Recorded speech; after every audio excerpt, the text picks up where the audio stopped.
100కు పైగా దీర్ఘకాలిక సమస్యలకు ఎటువంటి ఆపరేషన్ దుష్ప్రభావాలు లేకుండా హోమియోపతి చికిత్స.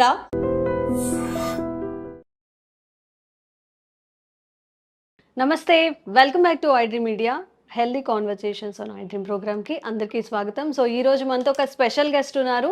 పరిచయం అక్కర్లేదు, బోలెడని వీడియోస్ ఉన్నాయి యూట్యూబ్లో. అలా నవ్వుతూనే ఎంతో ఆరోగ్యంగా ఎలా ఉండాలి, మన ఆరోగ్యాన్ని ఎలా కాపాడుకోవాలని బోలెడు వీడియోస్ ద్వారా చాలా అవేర్నెస్ కల్పిస్తున్నారు. ప్రకృతి వనం ప్రసాద్ గారు ఉన్నారు, మాట్లాడేద్దాం. నమస్తే సార్, ఎలా ఉన్నారు సార్? బాగున్నా, సూపర్ బాగుంది. సో కొన్నిసార్లు ఎంత ఈజీగా వచ్చే ఆరోగ్యాన్ని మనం ఎందుకు ఇంత కాంప్లికేట్ చేసుకుంటున్నాం అని అనిపిస్తుంది. ఇప్పుడు అర్లీ 30sలో కూడా కూర్చుంటే లేవలేరు, జస్ట్ అలా ఆనుకుంటే మెడ నొప్పులు, వీపు నొప్పులు, అంటే స్ట్రెస్ఫుల్ లైఫ్ ఇదంతా లీడ్ చేస్తున్నారు కదా. సో ప్రశాంతంగా ఉండాలి, హెల్దీగా ఉండాలి అంటే ఇప్పుడున్న యువతకి మీరు ఏం సజెస్ట్ చేస్తారు? అదే, ఇప్పుడు ప్రతి పనికి ఏదో ఒకటి చేస్తే రిజల్ట్స్ వచ్చేట్లుగా ఉండదు. ముందు దంచితే జొన్నలు వస్తాయి, గడ్డికి వస్తే ఆవులు గడ్డి వస్తుంది, పితికి వస్తుంది, కింద కూర్చొని ముగ్గులు వేస్తే వస్తుంది, ఈసిరితే వస్తుంది, దంచితే. సో అన్ని లిమ్స్ మూవ్ అయ్యేటివి జీవన విధానంలో అవి చేసుకుంటేనే మన ఆరోగ్యంగా ఉంటాం అనేది డిఫైన్డ్. ఆరోగ్యం కోసం అది చేయలే, మన ఆహారం కానీ చేతుర్తులు కానీ మన జీవన విధానం కానీ అవన్నీ ఎంతో కొంత పని చేస్తేనే అవుట్పుట్ వచ్చేది. అవును, ఇప్పుడు టెక్నాలజీ అనే ముసుగులో ఏమీ చేయకుండా ఉంటే ఎట్లా రావాలా? అన్ని మెషిన్స్ చేస్తున్నాయి. అది పెద్ద ఫార్స్. అది ఇట్లా కొడితే లైట్ పడాలా? ఏందిరా అది? అడిగి స్విచ్ చేసుకోలేమేమిరా? నీకు ట్యాప్లో నీళ్ళు వస్తూ ఉన్నాయి, ఏసీలు ఉన్నాయి, వేడికి చల్లగా వేడి ఇన్ని ఉన్నాయి కదా. ఇంకా దాన్ని ఇంకా ఇంకా సొఫిస్టికేట్ చేసి అసలు మనం మనుషులకే సంబంధం లేకుండా ఆర్టిఫిషియల్ ఇంటెలిజెన్స్ ఏదో వచ్చింది, ఏదో ఎక్కడికి పోతారు అని. ఇప్పుడు ఆర్టిఫిషియల్ ఇంటెలిజెన్స్ ఏమన్నా రాని అట్లా వర్షం లేకపోయి బాగా ఎండలు ఉండేటప్పుడు, ఎండాకాలము వర్షం పడినప్పుడు అబ్బా వర్షంలో నాడు తడుద్దాంరా అనిపించేది. నీకు ఆర్టిఫిషియల్ ఇంటెలిజెన్స్ ఎట్లా ఇస్తుంది? ఎవరో మీ ఫ్రెండ్ నీదంతా బాధలని తెలుసుకొని నీకు చెప్పకనే అరే వచ్చినాను రా, అదే నీ ప్రాబ్లం ఉంది కదా చూసుకొని పోదామని 4 రోజులు ఉంటాను దగ్గర. ఆ హ్యాపీనెస్ ఆర్టిఫిషియల్ ఎట్లా ఇస్తుంది? ఎట్లా కొనుక్కొని ఇస్తుంది? అట్లా ఎంత చిన్నపిల్లల్లాగా మనం ఉండగలిగితే అది హ్యాపీనెస్. చిన్నపిల్లలాగా ఉండేది ఈజీ కదా. ఇప్పుడు నీకు నవ్వుదామని ఉంటుంది, ఎవరో చూసి హాయిగా నవ్వుదామని, పగలబడి నవ్వుతుంది, ఏడుస్తాం అనిపిస్తుంది. వర్షం సినిమాలు వాడు ఆమె ఏడుస్తుంది, నీళ్లు వర్షం బయట వాడు కనపడకూడదండి, ఏడుస్తాడు. సో అట్లా నవ్వేది ఏడ్చేది కూడా వీలు కాని పరిస్థితిలో ఉంటే హ్యాపీనెస్ ఎట్లా వస్తుంది చెప్పండి? పిల్లోళ్ళలాగా ఉండాలా సార్? కానీ మనం పాత పద్ధతిలో ఇప్పుడు మీరు చెప్పినట్టు అవన్నీ చేయాలన్నాక పాసిబుల్ కాదు కదా సార్. ఈ ఉద్యోగాలు చేసుకోవాలి, బ్రతకాలి కదా, ఎలా లైఫ్ అనేది ఇప్పుడు చేసుకోండి, ఉద్యోగాలు చేసుకొని వదిలేమని నేనేం చెప్పలా. మిమ్మల్ని వచ్చేసి విలేజెస్లో ఉండి వ్యవసాయం చేసి పాడి పంటలు అని సినిమా రామారావు సినిమా లాగా అది చేద్దాము, అట్లేం చేయలేరు. ఇక్కడ ఎంత వీలైతే అంత చేసేదానికి స్కోప్ ఉంది కదా. పొద్దున్న లేచి రాగిదావు నీళ్ళల్లో రాగి పిండి కలిపేసి అట్లా వేడి చేస్తే రాగిదావు అయిపోయా. 6 గ్లాసులు తాగేయచ్చు కదా. అదే అబ్బా 6 గ్లాసులు ఎట్ట సార్ తాగేది అంటారు. 6 బాటిల్ బీర్ తాగే వాళ్ళు ఉన్నారు, మన ప్రేక్షకులు కాదు వేరే వాళ్ళు. 2 లీటర్లు కూల్ డ్రింకులు తాగుతారు, పెప్సీలు తాగుతారు, అన్ని తాగుతారు. మరి 6 గ్లాసులు అంటే నీళ్ళ బదులు 6 గ్లాసులు రాగి జావలు 12 స్పూన్లు అంత రాగి పిండి ఉంటుంది. అసిడిటీ బాయ్, అల్సర్ బాయ్, కాల్షియం వచ్చా, షుగర్ లేకపోతే బెల్లం వేసుకుంటే ఐరన్ వచ్చా, మినరల్స్ వచ్చా, అద్భుతం కదా. Day should start with ragi java. Day మొత్తంలోనా సార్? పొద్దున్నే ఫస్ట్ లేస్తాను అది వేసేయండి. తర్వాత మీరు బయటకు వెళ్ళేటప్పుడు మీ జొన్నలు రాగి మొదలు తింటారో, జొన్న రొట్టె తింటారో, సద్ద రొట్టె తింటారో, 1 కిలో సాంబార్లో 1 కిలో కుదరలేదు, ఫుల్గా బాగా వేడిగా చేసుకొని తినేసేయండి. That 1 meal should give you energy till evening. నాకు అట్లే ఉంది ఈ ఏజ్లో కూడా. నేను రాత్రంతా జర్నీ చేసిన, ట్రైన్లో చేసిన, రెడీ అయిపోయి వచ్చేసిన. టైం చూసిన 3 గంటల ప్రయాణం చేసి ఒక రోజు రెస్ట్ తీసుకుంటారు. ఏమంటే ప్రయాణం చేయి అంటే ప్రయాణంలో ఈయన ఏమైనా బస్సును తోసుకొని వచ్చినాడు, బస్సులో కూర్చొని వచ్చినాడు, కాళ్ళు చాపుకున్నాడు, ఏసీ కార్లో వచ్చినాడు, టైర్డ్ ఇప్పుడు ప్రయాణం చేస్తే టైర్డ్ అయిపోతావు ముందుగానే ఆటో సజెషన్ ఇచ్చుకుంటాడు. సో దాంతో మెంటల్గా వీక్ అయినారు. సార్ ఒక చిన్న డౌట్ ఏంటంటే 1 మీల్ ఏ డే అని చెప్తున్నారు, ఇప్పుడు డాక్టర్స్ సజెస్ట్ చేస్తున్నారు, సెలబ్రిటీస్ చేస్తున్నారు అందరూ, ఓకే. కానీ ఎలా చేయాలి, ఎవరు చేయాలి? ఎగ్జెప్షన్ ఉందా? షుగర్ పేషెంట్స్ కానీ, ఎవరైనా చిన్న పిల్లల్లో కానీ, ప్రెగ్నెంట్ అలా వాళ్ళు చేయొచ్చా? సరే అంటే 2 పూటలు తినొచ్చు. ప్రెగ్నెంట్, కొంచెం పేషెంట్లు, వీక్గా ఉండే వాళ్ళు 2 పూటలు తినొచ్చు, నో డౌట్. కానీ పొద్దున్న ఫుల్గా తిని ఓ 6 to 8 hours గ్యాప్ ఇచ్చేసి మళ్ళీ సాయంత్రం 5 గంటలకు సెకండ్ మీల్ లైట్గా కంప్లీట్ చేస్తే సూపర్. బట్ ఏది తినాలా అని, ఇప్పుడు మెత్తగా ఉండే రైస్తో చేసిన ఇడ్లీ, ఉప్మా, పొంగలు ఇట్లాంటివి కాదు, నూడిల్స్ నూడిల్స్ ఇవన్నీ కాదు. అంటే ఏ ఏం తిన్నా 2 సార్లే కదా తింటున్నాం అంటారు మళ్ళీ అందులో. అది మీరు రైస్ తింటే ఉండలేరు, 8 hours 2 సార్లు తిని ఉండలేరు అనమాట. బిన్న అరిగిపోతుంది, లోపల ఫైబర్ లేదు, అది వచ్చిందంతా గ్లూకోజ్గా మారిపోతుంది. మీకు కావాల్సింది 6 లీటర్ల బ్లడ్ ఉంటుంది, మీకు 6 గ్రాములు గ్లూకోజ్ ఉంటే అది ఫైర్ అవుతా ఉంటే ఎనర్జీ వస్తే ఇట్లా ఉంటారు.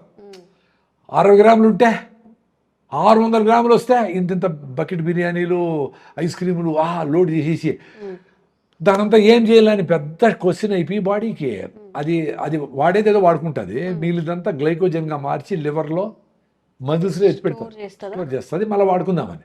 అది వాడే లోపలనే మళ్ళీ నువ్వు 11 గంటలకు మళ్ళీ బజ్జీలు వేస్తేవి, మళ్ళీ పునుగులు వేస్తేవి, 1 గంటకి వేస్తేవి, 4కి వేస్తేవి, 7కి వేస్తేవి, 11కి వేస్తేవి. సో ఈ గ్లైకోజన్ అంతా తీసి మళ్ళీ ఫ్యాట్గా కన్వర్ట్ చేసి ఫ్యాట్గా వేసి పెడతారు, మళ్ళీ ఎప్పుడన్నా వాడుకుందాం లేదు. ఈ బెల్లీ ఫ్యాట్లు ఇవన్నీ అవే, బెల్లీ ఫ్యాట్ ఆవిడ అంతా ఎప్పిట్టింది అదే, రిచ్గా ఉండవు మా నువ్వు అని పెడతారు.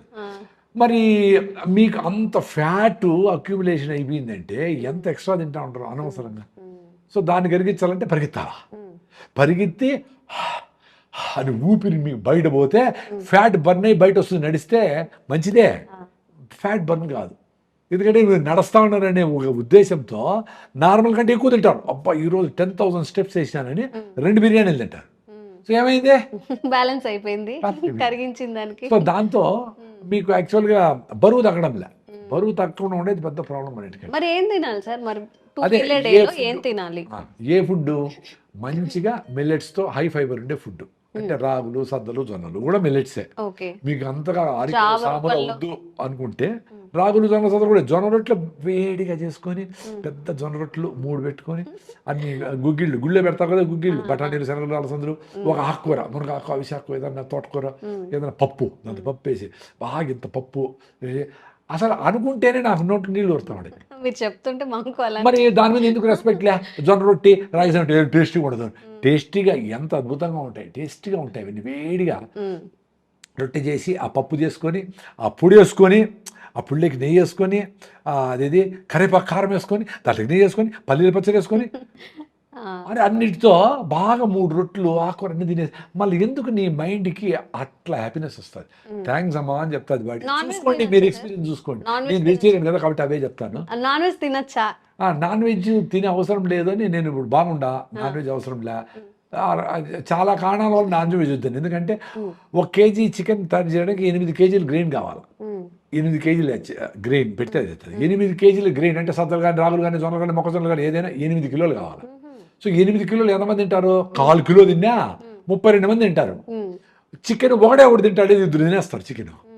మరి 32 మందికి కావాల్సిన ఫుడ్ని ఇద్దరు తినేస్తే దీనికి మళ్ళీ అవి పండించేదానికి నీళ్లు, కరెంటు, ఇన్పుట్, డబ్బులు, ఏది సజ్జలు, జొన్నలు, రాగులు వాటికేసి ఫీడు.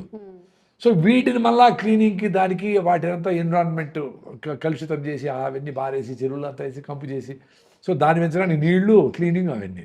సో ఎంత వాటర్ వేస్ట్, ఎంత కరెంట్ వేస్ట్ అవసరమా అనేది క్వశ్చన్ చేసుకుంటే ఎన్విరాన్మెంటల్లీ కూడా ఇదండి. సో బయట అమెరికన్ మెడికల్ అసోసియేషన్ వీళ్ళందరూ రెడ్ మీట్ అంటే పెద్ద అనిమల్స్, రెడ్ మీట్ అంటే పెద్ద అనిమల్స్, బీఫ్ ఇట్లాంటివి. సో ఇట్లాంటివన్నీ మంచిది కాదు, కలోన్ క్యాన్సర్ వస్తుంది నైనా అని చెప్పి ప్రూవ్ అయిపోయింది. దాన్ని వద్దురా స్వామి అని చెప్తా ఉంటాం. మరి అంత మాంసాహారులే వాళ్ళు రీసెర్చ్లో చెప్పినారు కదా. రెండోది వెజిటేరియన్స్కి నాన్ వెజిటేరియన్ బేసిక్ డిఫరెన్స్ చెప్తాను. వెజిటేరియన్స్కి ఇంటెస్టిన్ లాంగ్ ఉంటుంది, అంటే ఆవులు, మేకలు మనకు అందరికీ 7 meters ఉంటుంది, అంటే 20 అడుగులు పొట్ట. నాన్ వెజిటేరియన్స్కి షార్ట్ ఇంటెస్టిన్, పులులు, సింహాలు, కుక్కలు అన్నిటికీ కూడా షార్ట్ ఇంటెస్టిన్. రెండోది కింద మనకు సైడ్ కదులుతుంది ఇట్లా. కుక్కలకి, నాన్ వెజిటేరియన్కి పైకి కిందకే కదులుతుంది, సైడ్ కదలదు, కింద కదలదు. ప్లస్ నాన్ వెజిటేరియన్ చూస్తానే మనకు కంపు కొడుతుంది. చేపలు, మాంసం తీసుకురావడానికి వెళ్ళినప్పుడు అట్లనే ఫీల్ అవుతుంది. వాటికి జొల్లు గారుతుంది, కుక్కలకి వాటి ఫుడ్ కాబట్టి. నాకు జొన్న రొట్టె అంటే జొల్లు గారిద్ది లోపల, మామిడి పండు అంటే నోట నీళ్ళు వస్తాయి, సీతాఫలము అబ్బా ఎప్పుడు వస్తుందా, పనసకాయ అట్లా. సో మనకి ఏది ఫుడ్డో అదే వేస్తానే మనకి ఫీలింగ్స్ మారుతాయి లోపల, అది నీ ఫుడ్ కాబట్టి. ప్లస్ నీళ్లు మనం గుట్ట కూడా తాగుతాం, ఇన్ని నీళ్లు. ఆవులు చూడండి, గుర్రాలు, ఆవులు, మేకలు అన్నీ ఎక్కువ తాగుతాయి. ఈ నాన్ వెజిటేరియన్ ఏంటి గతుకుతాయి, అట్లా నీళ్ళు కొంచెం చాలు వాటికి, ఎక్కువ అవసరం లేదు. అవును. సో ఈ ఇన్ని కారణాల వల్ల నేను వెజిటేరియన్ బాగుండా. ఫస్ట్ నాకు వచ్చిన నుంచి మీరు 35 ఏళ్ళు అయింది, మానేసి 35 years అయింది. నేను మానేసిండే జీవహింసాన్ని మానేసిన. నేను పోయేవాడిని మాంసం అంగడికి, అక్కడ ఇన్ని వాటికి బాధపడి ఇవన్నీ చూసి వద్దనుకుని ఆపేసిన. తర్వాత 2-3 సార్లు ఎప్పుడో తినింటా ఈ 35 ఏళ్ళలో, 10 ఏళ్ళు 20 ఏళ్ళ ముందర. అది కూడా ఎక్కడా ఇంకేమీ లేకుండా అదే బిర్యానీ పెట్టారంటే ముక్కలు పక్కన ఉనికేసి తినడము అట్లా ఏదైనా చేసి ఉంటాను. ఇప్పుడు అది కూడా తిన్నాను, ఇప్పుడు హాయిగా మామిడిపడి తినేస్తాను. అంటే నీ అంతట నీకు అది ఎందుకు వద్దు, ఇన్ని కారణంలో వద్దు కాబట్టి నీ మైండ్ చూడు, డ్యూయల్ మైండ్ ఉంటుంది. అరే ఒకటి చెప్తా ఉంటుంది, మంచి చెడు ఇట్లా సినిమాలు వచ్చాయి కదా, స్వర్గం నరకం అట్లాడు, దాన్ని చెప్తా ఉంటుంది నీ మైండే. రే ప్లీజ్ పొద్దున లేరా, పరిగెత్తరా, అలా రేపు నీ బర్త్డేరా, 10 ఏళ్ళ నుంచి నువ్వు పొద్దున్న అనుకుంటావు అని చెప్తావు, అలారం పెడతావు పొద్దున లేదని, దీని అబ్బాని లేస్తుంది, దాన్ని పెట్టి ఆపేసి దాన్ని బెడ్షీట్లు వేసి మూల వేసేసి మళ్ళీ లేచి 8 గంటలకి నువ్వు వేస్ట్ ఫెయిల్వరా అని 100 సార్లు తిట్టుకుంటావు. ఎవరో తిట్టేది నేను ఒకసారే, నిన్ను తిట్టుకునే పరిస్థితి ఎప్పుడు వచ్చింది అనుకో, ఇప్పుడు ఒకసారి ఓకే, 2 సార్లు ఓకే, బట్ రోజంతా అట్లే ఉంటే సో నీ మీద కాన్ఫిడెన్స్ పోతుంది, నువ్వేం చేయలేవు. ప్రొక్రాస్టినేషన్. మనం గట్టిగా చెప్పుకోవడమే కదా. నీవు ఎందుకు గట్టిగా చెప్పుకుంటా ఉండవు అనే దాని మీద స్ట్రెంగ్త్ ఉంటే అప్పుడు జరుగుతుంది అది. నేను నాన్ వెజ్ జరగకపోయినా బాగానే ఉండా, పరిగెత్తా ఉండా, ఏదో అట్లా తూగి వచ్చేసి కూడా మీటింగ్లు పోతా ఉండా, పరిగెత్తా ఉండా, 7 కిలోమీటర్ రన్నింగ్ చేస్తాడు, కేబీఆర్ ఫుల్ రౌండ్ రన్నింగ్ చేస్తాడు. ఈరోజు వీళ్ళు ఎలా చేయలే. నా డీబీటీ, నా అసిడిటీలు, నా అలర్జిక్ రైనైటిస్, న్యూరోసిస్టు, సిరింగుమిలియా ఇవన్నీ కొంతమంది తెలుస్తుంది డాక్టర్లకి. ఇవన్నీ పల్మనరీ ఎంబాలిజం 90%, అంటే లంగ్స్లో బ్లాక్ కరోనాలో. ఇవన్నిటి నుంచి నాకు నేచర్ బయట వేసింది కదా, ఇంకేం కావాలి నాకు యూట్యూబ్ ఛానల్ లేదు తెలుసు కదా, మీరు ఎవరో పిలుస్తారో వస్తా చెప్పేస్తా అంతే. దీని తర్వాత ఏమైంది, ఏం టైటిల్ పెట్టుకున్నారు, ఎంతమంది చూసారు, ఏమీ నాకు సంబంధమే లే. నా ఎక్స్పీరియన్స్ చెప్తా.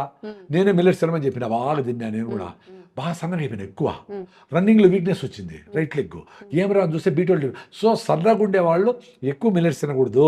మీరు తినే ఫుడ్ దంపుడు బియ్యమో, దేశీ బియ్యమో, జొన్న రొట్టెలో, సద్ద రొట్టెలో కూడా ఒక పూట తినండి, ఒక పూట మాత్రం మిల్లెట్స్ తినండి. ఆ మిల్లెట్స్తో కూడా మీకు ఇష్టంగా చేసుకోండి, ఇడ్లీ, దోశ, పొంగలు, బిసిబేడబాతు, ఏదో మీకు ఇష్టమైన ఫుడ్డే చేసుకుందానండి. అయిష్టంగా ఏదో పేషెంట్ కాబట్టి ఏడుస్తా అది తినద్దండి, టేస్ట్గా చేసుకుందానండి, అప్పుడు మీరు హ్యాపీగా ఉంటారు. 2 పూటలు తినండి అని క్లియర్గా చెప్పిన. సో నాకు ఆ రెస్ట్రిక్షన్ లేదు, ఇట్లే చెప్పాలా, I'm not attached to anything. నాకు ఫ్రీ ఉంటే ఏదైనా మాట్లాడతాను. ఓకే, సో ఇది సంగతి. 1 meal a day, 2 meal a day ఎలా తినాలి, ఎప్పుడెప్పుడు తినాలి అని. అలాగే ఎందుకు మనం ఇంత అంటే ఉత్సాహంగా లేకుండా నీరసంగా ఎప్పుడు ఏదో కోల్పోయినట్టు ఉంటాం కదా, వీటిని పాటించండి. అండ్ రిజల్ట్ ఎలా ఉందో కామెంట్స్ చేయండి. ఇంకెలాంటి ఇష్యూస్ ఉన్నా కానీ కామెంట్స్ చేయండి. మళ్ళీ ప్రకృతి వనం ప్రసాద్ గారితో మాట్లాడే ప్రయత్నం చేద్దాం. And for more videos, Please subscribe to iDream. Please subscribe to iDream. Please subscribe iDream. And please subscribe to iDream. For more videos, subscribe to iDream. please like, share and subscribe to the channel. Congratulations, iDream. Subscribe to iDream. Subscribe to iDream. So subscribe to iDream Media. iDream team andarki huge congratulations. Please subscribe iDream Media. Please subscribe to iDream. Subscribe iDream. Please subscribe to iDream. iDream అంటే నా కళల ఛానల్ను subscribe చేసుకున్న నోరు తిరుగుతలేదు, మీరైతే గంట గుర్తు కొట్టండి. For more such videos, please subscribe to iDream. Subscribe to iDream. Please subscribe to iDream. Please subscribe iDream Media. Please do subscribe to iDream. Please subscribe to iDream Media. For best entertainment and information, please subscribe iDream. And don't forget to subscribe to iDream. Sir, one life lesson what medicine has taught you. Whatever you can do without expecting. But I really believe మన positive attitude ఉంటేనే మనం ఏదైనా సాధించగలం. గట్ని మనం కరెక్ట్గా deal చేసినట్లయితే అది మనకి పాజిటివ్ హార్మోన్స్ని రిలీజ్ చేస్తుంది. షుగర్ వచ్చిన వాళ్ళ పరిస్థితి ఏంటి? పొట్ట దగ్గర పెరిగితే దాన్ని ఆండ్రాయిడ్ అంటారు, ఆండ్రాయిడ్ ఫోన్ కదా. అసలు థాట్స్ ఎందుకు వస్తాయి? బ్రెయిన్ డెడ్ అంటే దానికి ప్రపంచం అంతా కూడా కొన్ని నిర్దిష్టమైనటువంటి లక్షణాలు. మానసికంగా ధైర్యంగా ఉంటే క్యాన్సర్ జయించవచ్చు. You are a doctor for a cause sir, అంతే. వాళ్ళకి వచ్చిన ఆదాయం కాకుండా ఫ్రీ సర్వీస్ ఎంతమందికో చేస్తారు.